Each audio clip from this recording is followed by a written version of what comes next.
Well, this evening I'd like to draw your attention to a very well-known individual. And this particular individual is pretty much known all over the world. Many popular songs have been written about him.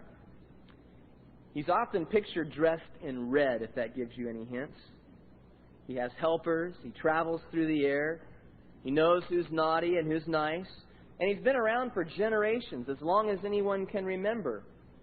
It's also worth pointing out that most adults don't believe that he exists, or at least many don't. Talking, of course, about Satan. And this evening we're going to learn some things about Satan and about the things that he is going to be doing during a period of time known as the tribulation.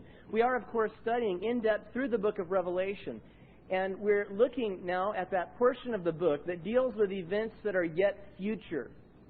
And so when we talk about the tribulation, we're talking about a period of time, a period of 7 years, in which God is dealing with the nation of Israel, purifying Israel, preparing Israel for their Messiah. We know it will be the second coming of Christ. And also God is pouring out His wrath on this Christ-rejecting world. And so we have this 7-year period. It divides neatly into halves. The first half, 3.5 years. The second half, another 3.5 years. And, of course, throughout this 7 years, I believe that the church is in heaven. And we've talked about many reasons why I believe the church will be in heaven during this time. But we won't be here on the earth. We'll be in heaven. And so these things, as they begin to unfold on earth, unfold in 3 groups of 7. This is what we've been talking about. And each week I review so that you know right where we're at, particularly if you haven't been with us. This tribulation period involves 7 seals that are broken, 7 trumpets that are blown, and then 7 bowls that are poured out. I believe that the seals and the trumpets fit into the first half of the tribulation, and that the bowls fit into the last half. And Revelation even takes several chapters to deal with events that will take place in the middle of the tribulation period. And we'll get to that section soon, in just a few more weeks, as a matter of fact. But so as we've been going through these 3 sets of 7, where exactly are we? Well, we've studied all of the 7 seals. The 7 seals are found in chapter 6 and also in chapter 8, verses 1 through 6. The first seal, you'll remember, when it was broken, the Antichrist was revealed. And the second seal, when it was broken, war broke out on planet Earth. Though the tribulation begins with the promise of peace, it very soon deteriorates into warfare. Then the third seal was famine and inflation, going hand in hand. The fourth seal was disease. And we talked about how that many, many lives will be claimed through disease, and that it could even be man-made disease. The fifth seal is persecution. And there we learn about the fact that during the tribulation period, though when it begins there will be no Christians on planet Earth, they will all have been raptured, but soon thereafter there will be people being saved. There are Jewish people who are going to be saved, and there are Gentile people who are going to be saved. And so in the fifth seal, we see them being persecuted and even killed. Then in the sixth seal, we read about a series of cosmic disturbances, several different things that will happen. All of those 6 seals found in the 6th chapter. Then we got the 7th seal in chapter 8, verses 1 through 6. And the 7th seal, though it included a couple of things in itself, its main purpose was to introduce the 7 trumpets. So out of the 7th seal come the 7 trumpets. Last week, we started studying those 7 trumpets, one right after the other. And we actually learned about 4 of them in the balance of chapter 8, beginning with the 7th verse. The first trumpet was in verse 7. And we learned last week about a global hail and firestorm that's going to actually destroy a third of the trees, and it says all green grass. And then the second trumpet was in verses 8 and 9. We learned about a red tide effect that's going to take place, probably also on a global scale, that's going to destroy a third of the living creatures in the sea, as well as a third of the ships in the sea. And then the third trumpet, in verses 10 and 11, we discovered that the fresh water supply is going to be contaminated. That in fact, 1/3 of the rivers And then the subterranean sources of water are going to be poisoned. And we won't have access to the clean drinking water, the safe drinking water that we have now. And then the fourth trumpet, verses 12 and 13, we saw that the natural heat and light would be reduced, that the power output of the sun and the stars would be reduced by 1/3, so that day and night would be only 2/3 as warm or as bright as they normally would be. And so we have those trumpets. But when it came to the fourth trumpet, we learned that the last 3 trumpets were kind of set off from the first 4. Because it specifically said in the 13th verse of chapter 8, "Woe, woe, woe to the inhabitants of the earth because of the remaining blast of the trumpet of the 3 angels who are about to sound." So the last 3 trumpets are also known as the woe judgments. So that the 5th trumpet is the first woe, the 6th trumpet, the second woe, and the 7th trumpet, the third woe. So tonight we're getting the first of the woes. And that then begins in chapter 9, verse 1, where we read, "Then the 5th angel sounded, and I saw a star fallen from heaven to the earth, and to him was given the key to the bottomless pit." Now, when it talks about a star fallen, we need to determine whether it's referring to an actual star or some sort of heavenly body, or whether it's referring to something else. And we've seen examples of both already in our study of Revelation. In fact, the last time we talked about a star, back in the 10th verse of chapter 8, it referred to a literal heavenly body, probably to a giant meteoroid or asteroid, if I can spit it out.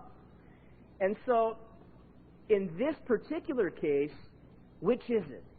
Is it an asteroid, or is it something else? Well, look in that first verse. At the end of the verse, it specifically says, "To him was given the key to the bottomless pit."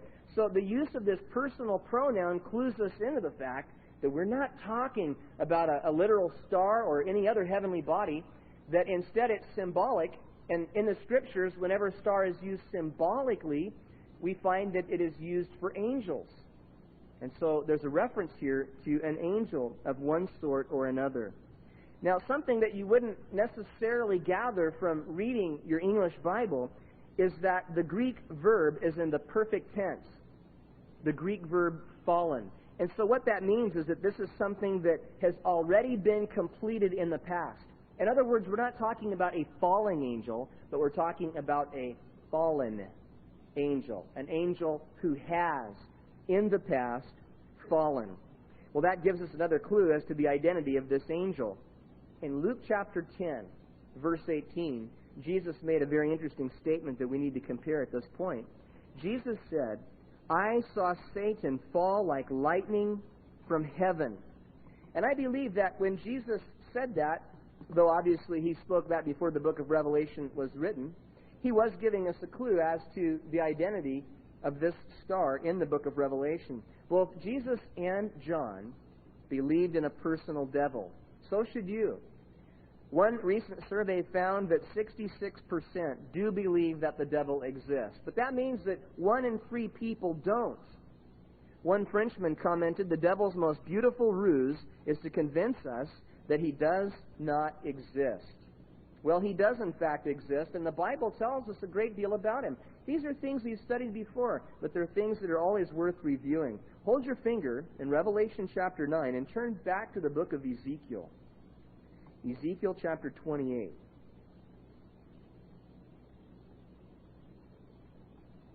Here in Ezekiel chapter 28, as well as one more passage that we're going to look at, we learn about the origin of Satan. We learn about his fall. So Ezekiel 28. I'm going to begin reading in verse 11. "Moreover, the word of the Lord came to me, saying, Son of man, take up a lamentation for the king of Tyre, and say to him, Thus says the Lord God, You were the seal of perfection, full of wisdom and perfect in beauty. You were in Eden, the garden of God. Every precious stone was your covering, the sardius, topaz, and diamond, the beryl, onyx, and jasper, sapphire, turquoise, and emerald with gold. The workmanship of your timbrels and pipes was prepared for you on the day you were created. You were the anointed cherub who covers. I established you. You were on the holy mountain of God. You walked back and forth in the midst of the fiery stones. You were perfect in your ways from the day you were created, till iniquity was found in you. By the abundance of your trading, you became filled with violence within, and you sinned. Therefore I cast you as a profane thing out of the mountain of God, and I destroyed you, O covering cherub, from the midst of the fiery stones. Your heart was lifted up because of your beauty. You corrupted your wisdom for the sake of your splendor. I cast you to the ground. I laid you before kings that they might gaze at you. You defiled your sanctuaries by the multitude of your iniquities, by the iniquity of your trading. Therefore I brought fire from your midst. It devoured you, and I turned you to ashes upon the earth, in the sight of all who saw you. And one more verse. All who knew you among the peoples were astonished at you. You have become a horror, and shall be no more forever. So these verses had an immediate application to the historical king of Tyre, but they looked way beyond this historical figure to tell us about Satan.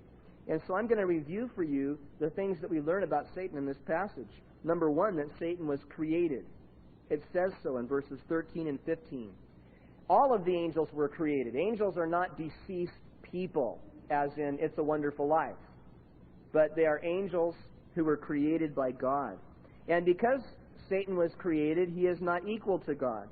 Number two, we see that Satan is wise, that he is beautiful, and because it talks about his timbrels and his pipes, it's possible that he is even musical.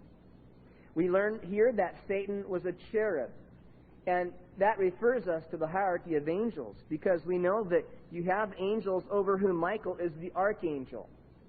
But then you also have the seraphim that are noted for having 6 wings. And then you have the cherubim that we've talked about several times in our study of the book of Revelation. And they are mentioned as being the highest order. But we're told that Satan was actually the anointed cherub. So among the cherub, he was even over them.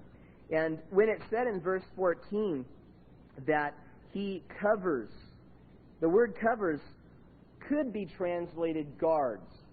And so there is the possibility that since when a mountain is used as a metaphor, it refers to a king or to a kingdom or to a throne, that Satan served as a guardian of the throne of God, that he actually controlled the access to that throne by other angelic beings. Well, we also learn about Satan that he was perfect when he was created. It says so in verse 15. He was created in absolute perfection without a single flaw. God did not create Satan evil. He created him perfect. But Satan was given the power to choose contrary to his nature. And so we see in verse 17 that Satan then was lifted up. And we're told specifically what it is he was lifted up over. Why was his heart filled with pride? Well, it was in regards to his beauty and in regards to his wisdom. Now, for more information, let's turn back to the book of Isaiah. Just a few books back, you get to Isaiah chapter 14.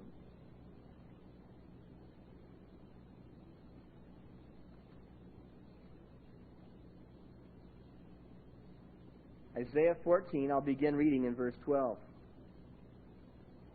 How you are fallen from heaven, O Lucifer, son of the morning. How you are cut down to the ground, you who weakened the nations. For you have said in your hearts, I will ascend into heaven. I will exalt my throne above the stars of God. I will also sit on the mount of the congregation, on the farthest sides of the north. I will ascend above the heights of the clouds.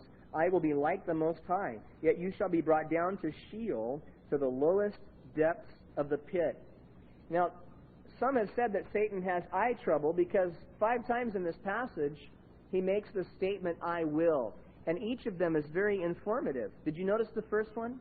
The first statement that he made was, I will ascend into heaven. Now, he was already in heaven, so what could he have meant by that? Well, the implication is that he wanted God's place on the throne. And then if you'll notice with me, the second I will statement, I will exalt my throne above the stars of God in verse 13. Now, we've talked already about the fact that stars, when it's used symbolically, refers to angels. And we just learned a moment ago that Satan already had authority over other angels. So what could this mean? Well, it would appear that because he understood that the authority that he had was delegated to him by God, he wanted an authority of his own. one that hadn't been delegated. Then his third I will statement also in verse 13, I will sit also upon the mount of the congregation in the sides of the north. Now, both of these phrases, mount of the congregation and sides of the north, refer to Israel. And they are millennial terms. What I mean by that is that when Jesus comes in the second coming, he's going to set up his kingdom on the earth for 1,000 years. He'll be reigning from Jerusalem over a refurbished earth. And so because it lasts 1,000 years, we call that period of time the millennium. And these phrases are used for Jerusalem in passages of Scripture that deal prophetically with the millennium.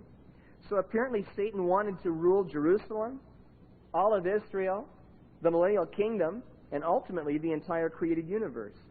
Then notice the fourth I will statement in verse 14. I will ascend above the heights of the clouds. Now, as a metaphor, clouds refers to the glory of God. Satan's glory was a mere reflection of the Creator, much like the moon reflects the light of the sun. And so he wanted the glory that was greater than God's. He wanted a glory that was greater than the Shekinah glory of God that we read about in the Old Testament. And then notice the fifth I will statement there in verse 14. I will be like the Most High. And so the bottom line is that he wanted to be God. Now, a moment ago when we were looking at Ezekiel chapter 28, one of the verses that we read, verse 18, referred to the iniquity of his trading. And that could very well refer to Satan's efforts to solicit support for his rebellion against God among the other angels. And you can turn back to Revelation, as we will learn in future weeks when we come to chapter 12, verse 4, and we've mentioned it already in our series. It tells us there that Satan took 1/3 of the angels with him. So we don't know how many angels there are, therefore we don't know how many 1/3 of them would be, but 1/3 of them fell with Satan. And so that's the number of angels that he's got at his command, but as we'll see, not quite the number that he's got at his immediate disposal. So those two Old Testament passages are where we learn the majority of what we know about the origin of Satan and about Satan's actual fall. Now, you'll notice in this first verse it says then that to him was given the key to the bottomless pit. If you remember back in chapter 1, when we were studying there, in verse 18 we learned that Jesus holds all the keys. So for Satan to get this particular key, he would have to get it from Jesus himself. We understand then that Satan would be receiving that from Jesus there in heaven. That seems like an odd thought, doesn't it? Satan showing up in heaven to receive the key from Jesus. But in fact, Job, which many scholars believe is the oldest book of the Bible, that it was the first book of the Bible actually written, chapters 1 and 2 tells us the very same thing, that Satan still has access to heaven, that he speaks frequently with God about us, about God's people, just like he spoke with God about Job. And that too is something we'll learn more about in our study of Revelation. In chapter 12, verse 10, it specifically tells us that he accuses us before the Father day and night. Well, isn't it good to know that if we have an accuser accusing us before the Father, that we also have an advocate defending us before the Father? And that's what John himself tells us about Jesus. In John's first epistle, chapter 2, verse 1, he specifically writes, and if anyone sins, we have an advocate with the Father, Jesus Christ the righteous.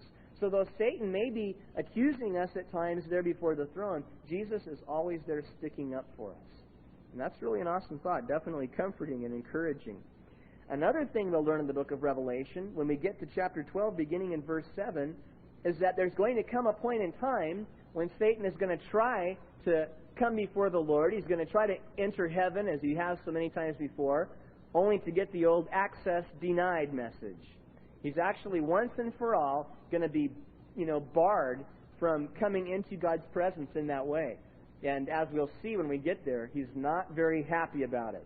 He comes back and he's in a terrible mood and unleashes some of the worst stuff that he has to unleash, not only upon people in general, but upon the Jewish people specifically. So we'll be learning more about that. But notice in verse 2, there's something in verse 1 we haven't talked about yet, but it mentions it again in verse 2. He opened the bottomless pit, and smoke arose out of the pit like the smoke of a great furnace. and the sun and the air were darkened because of the smoke of the pit. So we have these references in the first verse and again in the second verse to the bottomless pit. Literally in the Greek, the shaft of the abyss. Sounds pretty foreboding, doesn't it? Well, let's do a little bit of turning here again. It'll be worth it, and you won't have to go so far this time. No finger cramps this time around. If you'll just turn back to the book of 2 Peter. Shouldn't be more than several pages in your Bible. 2 Peter chapter 2.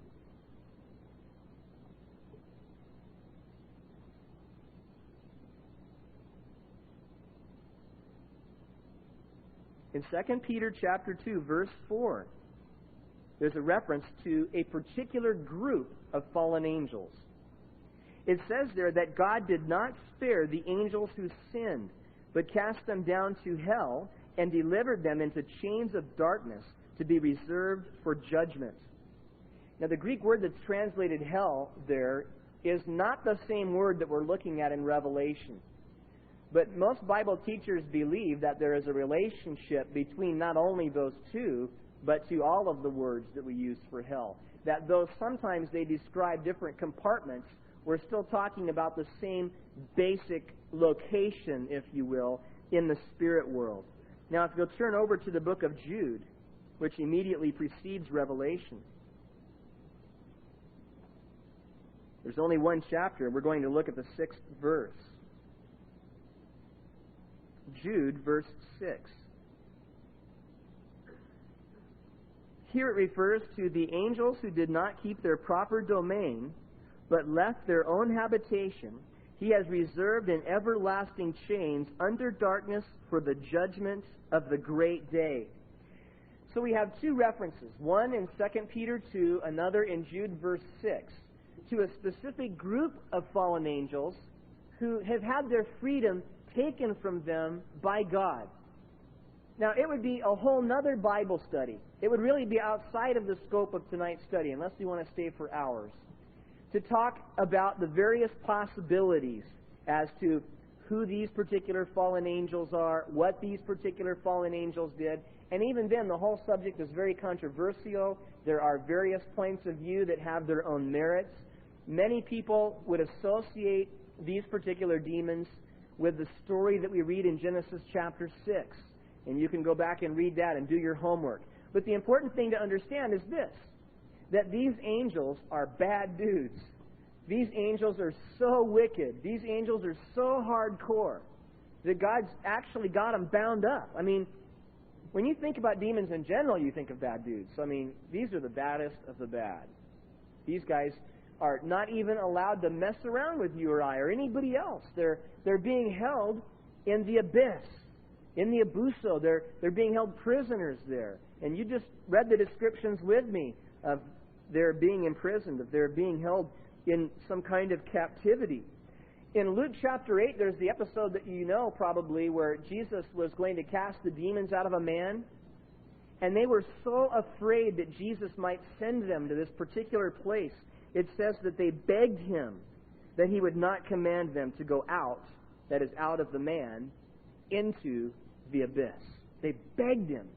You remember that they wanted to go into the pigs, which they were allowed to do. And the pigs then ran off the cliff and were destroyed. So they didn't want to go there, man. It's like the abyss. No way. We don't want to go. That's terrible. We don't want to be locked up there. We don't want to be held there. We don't want to lose the freedoms that we have. And so we learn a little bit about this place. Not as much as we might like to know, but the various descriptions for us of this place, taken at face value, though we understand we're talking about that which is spiritual, is always described as being in the heart of the earth. Henry Morris, the scientist and Bible commentator, says this, quote, "This indicates that there must be somewhere on the earth an opening leading to a great shaft, leading down from the earth's surface through the crust, the mantle, and the core, all the way to the abyss." That's a pretty interesting thought, isn't it? You know, I can't be certain that that's exactly the case, but his speculation is that somewhere on this earth, somewhere unknown to man, is the opening to this shaft. We can't discover it. We couldn't enter it if we could, and the demons that are being held there can't exit it. Nonetheless, this shaft is described as existing and as leading to the abyss or the abuso, where these particular demons are being held. Now, you can imagine, if these guys are like on the most wanted list in the spirit world, you go into a post office in the spirit world, and there's their mug shots. If they're really those kind of dudes, and they've been locked up for all these years, you think they're going to be in a real good mood when they get let out? I doubt it. I think it's going to be like getting up on the wrong side of the bed. And you're going to see just what an ugly situation it's going to be, because we're going to be reading about it. But so verse 2 tells us that when Satan does this, these various things follow. Now, I can't help but picture Satan, because remember earlier I said a third of the angels fell with him, but he, for some time at least, hasn't had all of them at his disposal. And let's face it, Satan hates God. He hates God's people. He hates all people. For whatever reason, he seems to have deceived himself into thinking that somehow he's got a shot at, pulling the victory out of the bag. We don't understand completely what goes through his mind, or why he does what he does, or why he'll do what he's going to do right up until the very end. But from his point of view, this has got to be a pretty good thing, that he's getting the keys to the abuso where he can let these guys out, And I just picture him going to open up the abuso, and he's just so excited he drops the keys, and he's got to pick them back up. And I can picture how happy he is opening that thing up and letting these guys out. But of course, as you'll see, they can only do what God allows. And so there's the description of the smoke rising out of the pit like the smoke of a great furnace. The sun and the air darkened because of the smoke of the pit. So the way this is described is going to be visible. Wherever the opening of this shaft is, this smoke is going to come gushing out of it, and it's going to begin to fill the atmosphere so that it's going to grow dark as a result. And so people all over the world will be aware of this happening. It's pretty scary to picture and to imagine. Last night we were down at the Trail of Lights in Zilker Park, and when you get to the end of the Trail of Lights, one of the displays they have is a great big light show. And to make the lights look cool, there's all this smoke that gets pumped out. And so as this enclosed area fills with smoke, and then the light show begins, the lights look really cool in that smoke. But the sound and stuff is so loud, and for a lot of kids it's pretty frightening. Well, for a lot of big kids, meaning grown-ups, this is going to be real frightening. When the smoke comes gushing out of the earth, and it begins to get rapidly darker and darker. And, of course, that's nothing, because we find out in verse 3 what happens next. Then out of the smoke locusts came upon the earth, and to them was given power as the scorpions of the earth have power. Now, here again, we've got to determine, are we talking about literal locusts, or is this symbolic for something else? Well, in verse 11, it tells us that these locusts had a king. And in Proverbs chapter 30, verse 27, we're told that locusts don't have a king. So right away, we have a clue in the text, cross-referencing it with the Old Testament. This isn't your garden variety locust. There's something more going on here, more than meets the eye. And so I believe that these locusts are the bad boys of 1 Peter 2 and Jude verse 6. And we're going to be getting a greater description of them beginning in verse 7 in just a few minutes. But the fact that they're compared to locusts tells us right off the bat, these guys are not real handsome. And it tells us right off the bat that they're probably seen as flying. And, I don't know how you envision that in your mind. I think of the Wizard of Oz and the flying monkeys, And, that sounds kind of funny to think about, but I remember the first time I saw the Wizard of Oz, I don't think I've shared this before. First time I saw the Wizard of Oz, I was like 5 years old, 6 years old. It scared me to death. And my parents tell me the story that I was sleepwalking half the night. I thought I was Dorothy. Now, I'm not sure what some of these sociologists and psychiatrists make out of that today. But in any event, as I was up all night thinking the Wicked Witch was after me and the flying monkeys were after me, my parents had to throw cold water in my face to wake me up. They tried hollering at me and shaking me, and it took cold water to wake me up. My dad said, he's never watching that again, And I did, but I probably waited a couple of years. The flying monkeys. Can you imagine these flying demonic locusts? Already the smoke has filled the sky and it's grown dark. And just when everyone has thought it's as bad as it's going to get, all of a sudden here comes these waves of these locust-like demons flying in a horde. Pretty intimidating thing. Well, it talks then about the power that's going to be given them in verse 3. And as we're going to learn in verse 5, this is a power to inflict pain. But verse 4 tells us they were commanded not to harm the grass of the earth or any green thing or any tree, but only those men who do not have the seal of God on their foreheads. Now, for those alive upon the earth, the good news is, you don't want the good news before the bad news. What's the good news? The good news is that they're not going to be able to hurt the grass or the trees. The grass and the trees have already suffered so much damage as a result of the firestorm that we read about in chapter 8, verse 7. So between what's left and what little may have been recovered since then, they'll be real glad that nothing more is going to happen to that, at least at this time. Bad news is that they themselves are going to be the target. And in a way that you wouldn't even expect. It describes it for us here. It tells us, first of all, that it's going to be a particular group of men, or at least that it's going to exclude a particular group of men. It's going to exclude those who have the seal of God on their foreheads. Those who have the seal of God on their foreheads, this is a reference back to chapter 7, where we learned about a group of 144,000 Jewish evangelists. Remember before, I said that during the tribulation, Jews will be saved. Gentiles will be saved.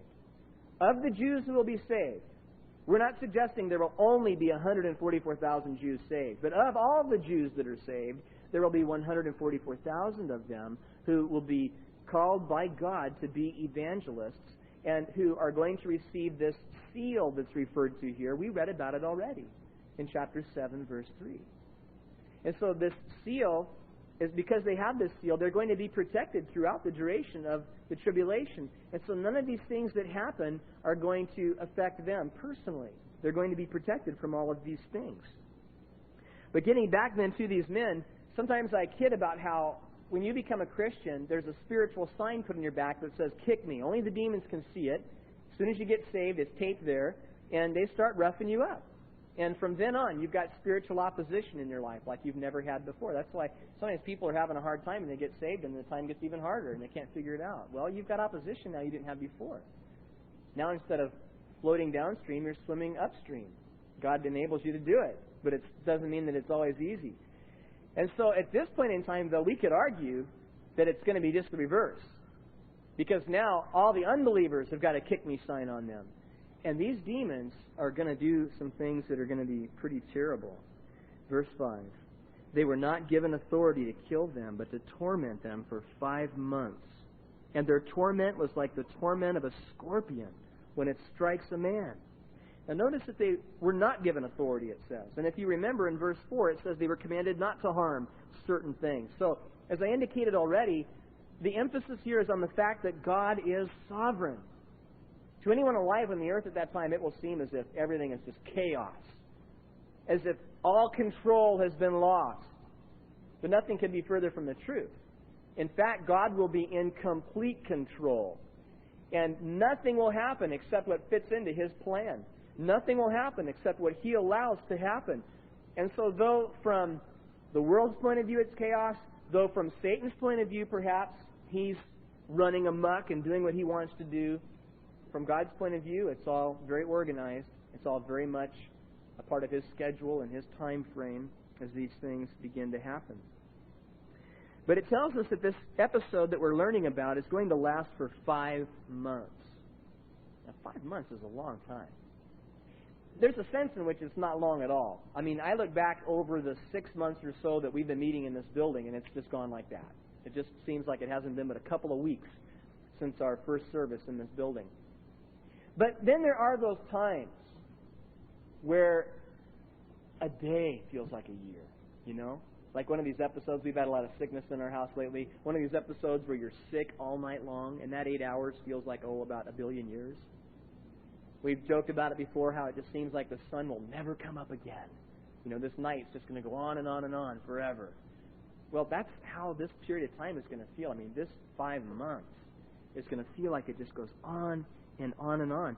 The interesting thing is that, 5 months does compare with Genesis chapter 7, verse 24. Remember, we talked earlier about the possible association with events that preceded the flood.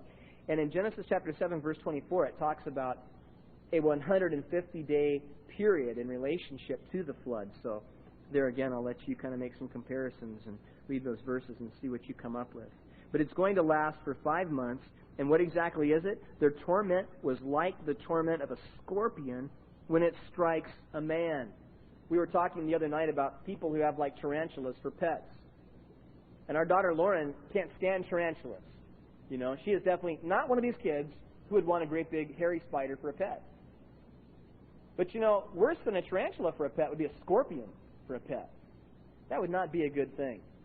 And I remember one time I was near Tyler, Texas, out in East Texas, and there were a group of us in the room, and I was laying on the carpet reading, and there was a handful, everybody was kind of doing their own thing, and there was another guy that was kind of laying a few feet away from me, and he was reading a book, and all of a sudden, I jumped up and started swinging and stuff, and a scorpion had dropped from the ceiling and landed on him.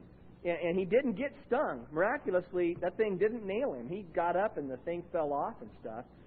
But, you know, granted, people aren't really into scorpions. Given a choice, people would just as soon not be stung by a scorpion. You know, that's not a real hard thing. In fact, we might say it was a no-brainer. These guys are going to be able to sting something like scorpions. Now, there are varieties of scorpions, and supposedly the sting of some is worse than the sting of others. But I've been told, as I've studied, that the Middle Eastern scorpions pack the most powerful sting known to man. And so in the Bible, when we read about this, we're thinking then about something that's going to be pretty painful. Something that's going to be very, very tortuous, in fact. Well, so let's move on then into verse 6. In verse 6 it says that in those days men will seek death and will not find it. They will desire to die, and death will flee from them.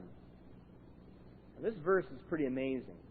And it's easy to read it and to not really consider what we're talking about. To not really consider what this would be like. You could say that the Grim Reaper is going to take a vacation. Not an entirely unknown concept in the entertainment industry right now. In fact, there's the movie out, I think if I'm not mistaken, the name of the movie is Meet Joe Black, where supposedly the main character is the Grim Reaper. You know, if those lights are going to keep going up and down. The Grim Reaper personified in this movie, and, you know, probably a little bit better looking Grim Reaper than you might have imagined, too. But the whole concept is there, and maybe you've seen the television commercial where the Grim Reaper shows up to claim a guy's life. It's his job, he's got to claim the guy's life, but the guy offers him some microwave popcorn. And the commercial ends with Death sitting on the couch, throwing popcorn into his hood, you know. And this guy's death is delayed for a little while.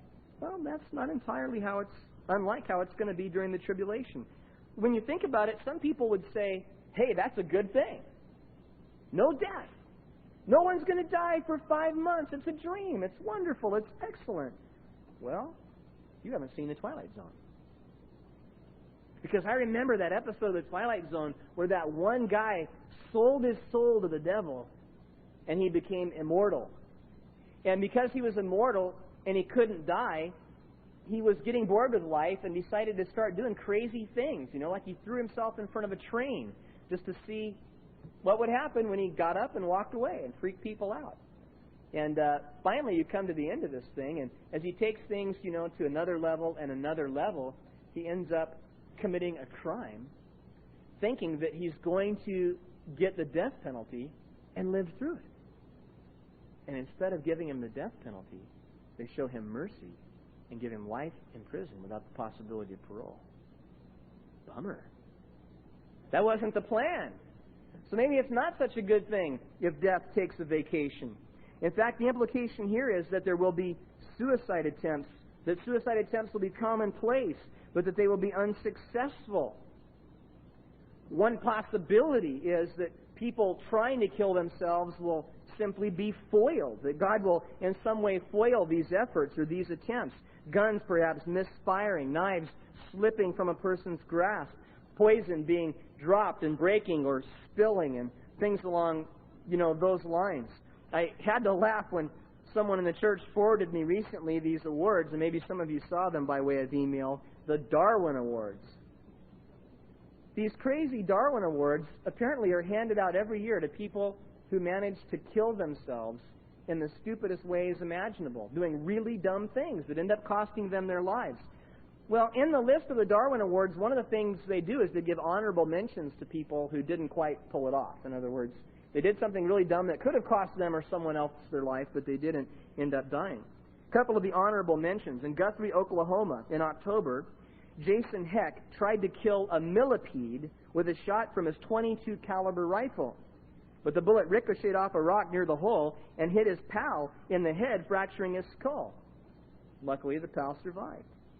In Ohio, in October, Martin Eskeens attempted to clean out cobwebs in his basement. Only, instead of using a broom, he decided to use a propane torch, and he caused a fire that burned the first and second floors of his house. Not real bright.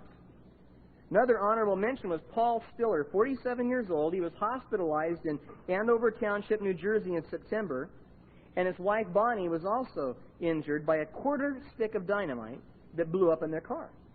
Apparently, they were driving around at 2 a.m., and the bored couple lit the dynamite and tried to toss it out the window to see what would happen, but apparently failed to notice that the window was rolled up. So they were injured. I don't know exactly how much like the tribulation these particular episodes are, but I can't help but tell you about the person that won the real award. He was a zookeeper, Friedrich Reisfeld, who fed his constipated elephant Stefan 22 doses of animal laxative and more than a bushel of berries, figs, and prunes before, and I'm reading, the plugged-up pachyderm finally let fly and suffocated the keeper under 200 pounds of, well, you know.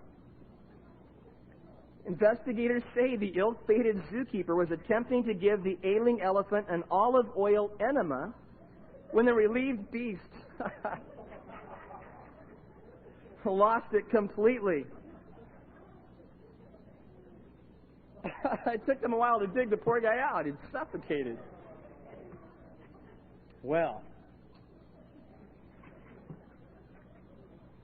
when you're studying the book of Revelation, sometimes you can use a little comic relief. You see, in the tribulation, they'd dig that guy out and he'd still be alive. I mean, his ears and his nose would be filled, but he'd still be alive. Gives you an idea just how awful the tribulation's going to be. A way you've never understood before. Well, another possibility is not just that things are going to go wrong, but another possibility is that people will, in fact, cripple themselves and mutilate themselves, bringing severe injury to themselves, but they will not die. One cool thought is that Dr. Kevorkian will be out of business. Well, gee, it worked last time. I'm sorry. It's not going to work. He's not going to be able to take anybody's life during those 5 months. I think that's a good thing. But as you think about this, you could have people who try to shoot themselves in the head, and perhaps they're successful in shooting themselves in the head, but the spirit refuses to leave the body.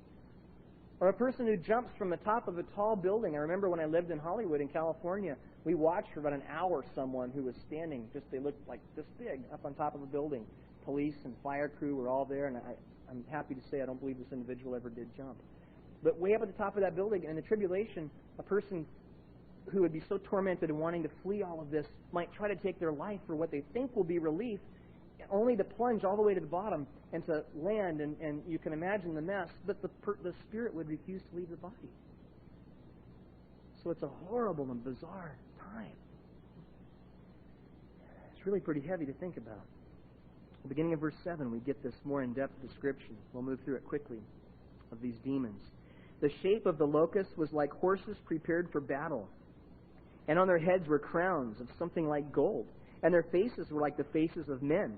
They had hair like women's hair, and their teeth were like lions' teeth. And they had breastplates like breastplates of iron, and the sound of their wings was like the sound of chariots with many horses running into battle.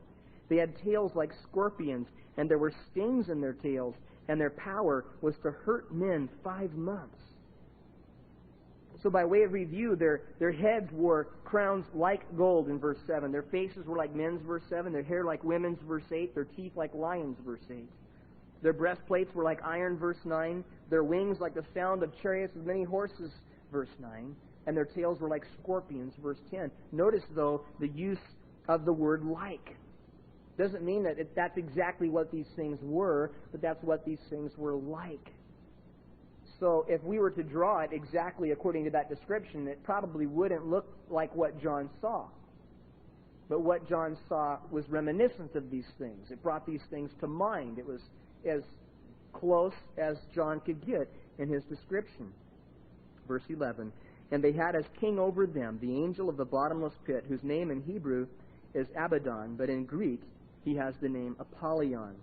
And so the name Abaddon means destruction. The name Apollyon, destroyer. So you have the same basic idea, but the one in Hebrew and the other in Greek. And so I believe that these, among many others, are names given to Satan in the Bible. But notice there that he is king over them. He's king over these demons. He's not king over hell. It's a mistake to think of Satan as being king over hell, to think of him as loving the environment in hell. That's the idea we have. We do picture Satan as being this ugly red creature who loves it really, really hot, spends all his summers in Central Texas, but who has a war room in hell where, it's just unbelievably hot, and this is where they plan and strategize. No way. Satan doesn't hang out in hell. He's got more sense than that. But one day he won't have any choice. One day he will be placed there, and he'll spend eternity there. And so I want to reference for you a couple of things. In chapter 11, verse 7, which we're going to study in just a few weeks, we're going to see a reference to the Antichrist. The beast is coming up out of the abyss. And so we'll learn more then, but there's the idea of the possession, of this man being possessed. And then when we get all the way to chapter 20, verse 1, we're going to learn that at the time of the second coming, when Jesus returns at the second coming, that he is going to actually take Satan, that Satan is going to be bound, and that he is going to spend that 1,000-year period in the abyss. And then at the end of that 1,000-year period, he's released for a short time. We'll learn about that at the end of the book of Revelation before he's finally cast into the lake of fire.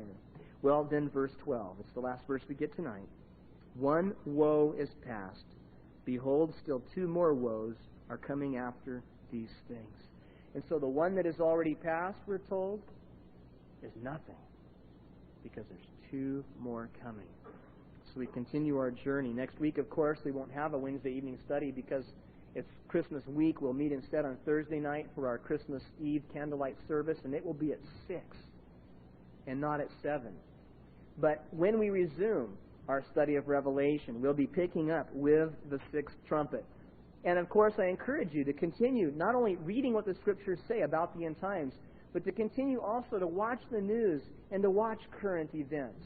If you've been with us on Sunday evenings, you know that we've talked about prophecies that relate to the destruction of Babylon, which we know as modern-day Iraq. We're not surprised that there are the tensions that there are today on the world scene. We're not surprised when we find out that, just a few short hours ago that we began another intense military strike, that probably even at this very time that missiles are still flying into, Iraq. And so the Bible would seem to indicate that at some point in time, but what the Bible says about Babylon goes far beyond any literal geographical location, but that at some point in time we might expect the absolute destruction of perhaps the city or perhaps the country of Iraq. So it is interesting to watch the news and to keep an eye on those things that are going on. But most important of all, in a parable Jesus said that we should occupy till he comes. And so that as our hearts are stirred by these things to understand how soon he's coming for us, but also what it's going to be like for those that don't know him, that we would truly want to busy ourselves serving him and making our lives count for the